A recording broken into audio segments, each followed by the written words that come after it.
Graphic design শিখবেন। আসলে graphic design শেখার আগে গ্রাফিক ডিজাইনের যে অল টুলস কীভাবে কাজ করে আমাদের জানতে হবে। সো গ্রাফিক ডিজাইন যখন আমরা করব তখন টুলসের ব্যবহার যদি না জানি তাহলে গ্রাফিক ডিজাইন করা যাবে না। তো আমরা গ্রাফিক ডিজাইন করার আগে আমাদের পিসিতে চলে আসবো, সরাসরি পিসিতে যেয়ে আমাদের যে ইলাস্ট্রেটর সফটওয়্যার আছে ওটা অন করব।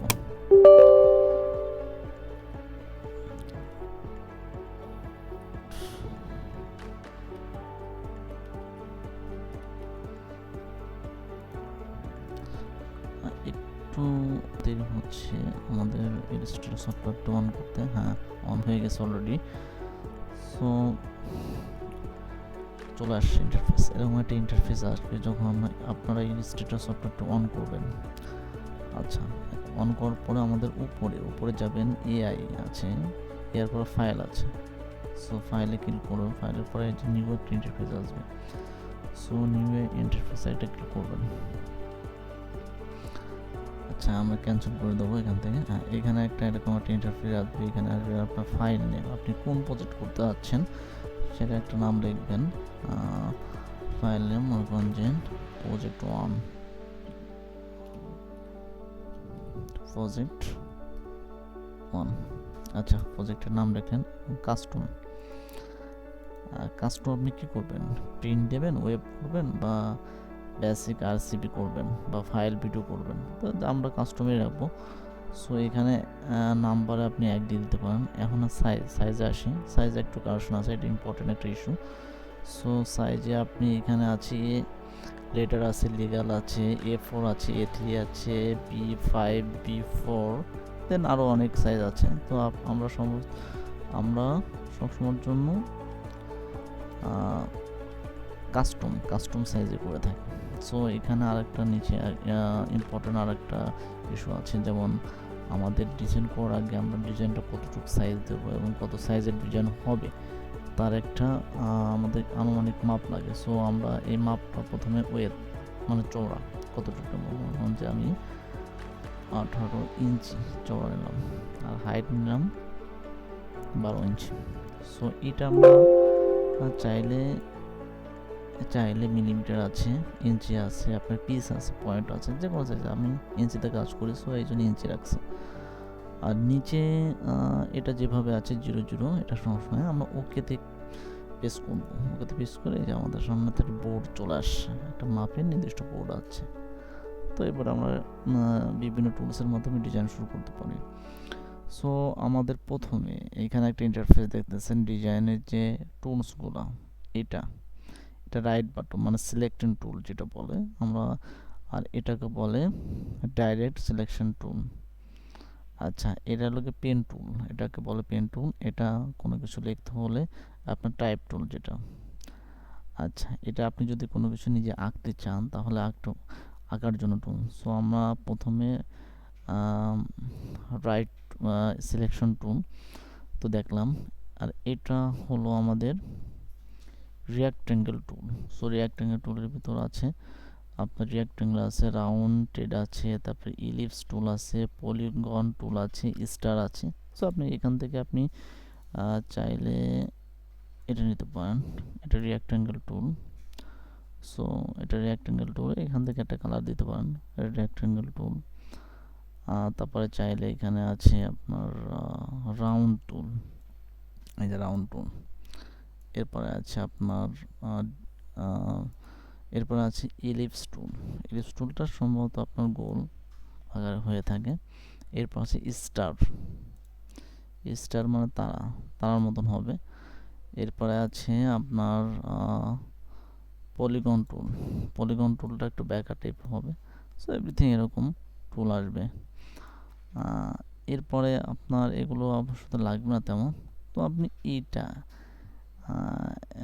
এই টুলটার সম্পর্কে আপনি জানতে পারবেন। এটা হলো কি জুম ইন আউট। আপনার জুম যদি ছোট করতে চান তাহলে ছোট হবে, তাহলে অল্টার চেপে ধরলে এটা জুম আউট মানে ছোট হবে। তারপরে ছেড়ে দিয়ে আপনি ক্লিক করলে, ডান ক্লিক করলে এটা বড় হবে। সো আমাদের এই টুলসগুলো যদি কেউ বেসিকভাবে ধারণা রাখে তাহলে মোটামুটি ইলাস্ট্রেটর প্রাথমিক কায়দায় ডিজাইন করতে পারবে। সো আপনি এইখানে যে এই ড্যাশবোর্ডটা দেখতেছেন এটা হলো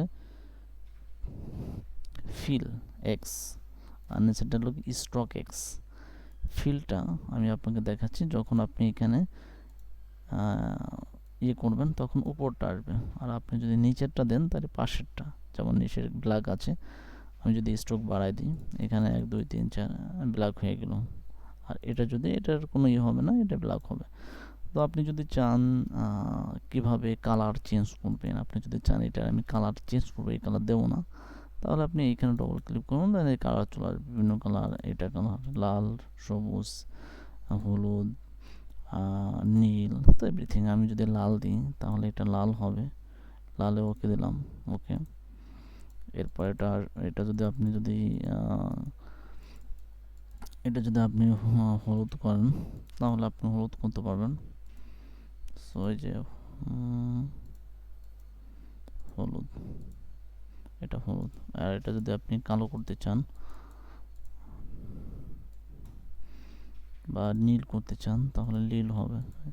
সো আপনি এভরিথিং যে কোনো কালার করতে পারবেন, যে কোনোভাবে ডিজাইন করতে পারবেন। সো গাইস, আমরা আজকে শুধু টুলস সম্পর্কে জানলাম, কীভাবে টুলস ব্যবহার করতে হয়, প্রত্যেকটা টুলসের আমরা টুল সম্পর্কে জানলাম। সো আপনি যে পেন টুল, এই যে পেন টুলটা, এটা কীভাবে কাজ করে, এটা আপনি যদি মনে করেন যে আপনি এটা ডিজাইন করবেন এরকম এরকম কেটে, তখন আপনি পেন টুল ইউজ করতে পারেন।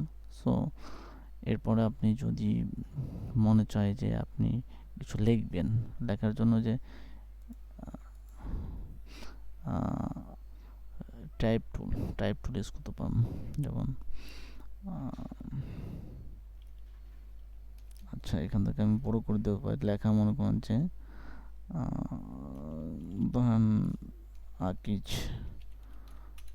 লিখলাম, BAKERS প্যাকার্স ব্যাপার, এখানে দেখা যাচ্ছে না। তো আপনি যদি চান এটাকে বড় করতে, তাহলে দুই ধরনের বড় করতে, একটা হলো কি টেনে বড় করলেন, আর একটা আপনি এখানে আমাদের যে ইয়ে আছে, সাইজ আছে, সাইজ দেখে আপনি ক্লিক করলে এমনি বড় হয়ে যাবে।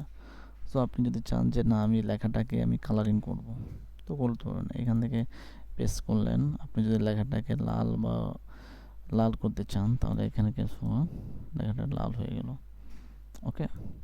তো আশা করি আপনারা বুঝতে পারছেন কীভাবে ইলাস্ট্রেটরে আপনারা গ্রাফিক ডিজাইন করবেন। সো আপনারা ডিজাইন করার আগে অবশ্যই টুল সম্পর্কে ভালোভাবে জানতে হবে। তো আপনি এখানে ফাইলটা আমরা জানলাম, ফাইলে কী কী আছে, ফাইলে আছে নিউয়ে আপনি প্রথমে একটা ড্যাশবোর্ড নেবেন এবং বোর্ড নেবেন। এরপর আছে আপনি ডিজাইন করার পরে সেভ করবেন, যেখানে সেভ করবেন এরপরে সেভ কপি, এরপরে কোনো এরপর আছে এডিটে কী আছে, এডিটে আছে কাট, কপি, পেস্ট ইন ফন্ট, মানে আপনি ব্যাকে কোনো জিনিস নিলে পেস্ট ইন ফন্ট করবে। যেমন একটা ডিজাইন করলেন, এটা ব্যাকে দুইটা নেবেন, তাহলে এটা মনে করুন যে আপনি কপি করলেন, কপি করে এখানে পেস্ট ইন ফন্ট, এই যে দুইটা হয়ে গেল পেস্ট ইন ফন্ট।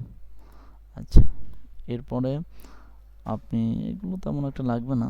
সো আপনি অবজেক্টে যাও, অবজেক্টে যদি আপনি এটা দুইটা আছে, অবজেক্টে আছে দুইটা, আপনি যদি গ্রুপ করতে চান তো গ্রুপ, আমরা গ্রাফিক ডিজাইন সম্পর্কে অনেক জানলাম। সো এরপরে যদি প্রপারলি কোনো ডিজাইন করতে চান তাহলে আপনি আমাদের যে নেক্সট যে ভিডিও আছে ওটা দেখতে পারেন এবং গ্রাফিক ডিজাইনের সম্পর্কে প্রপারলি জ্ঞান পাবেন।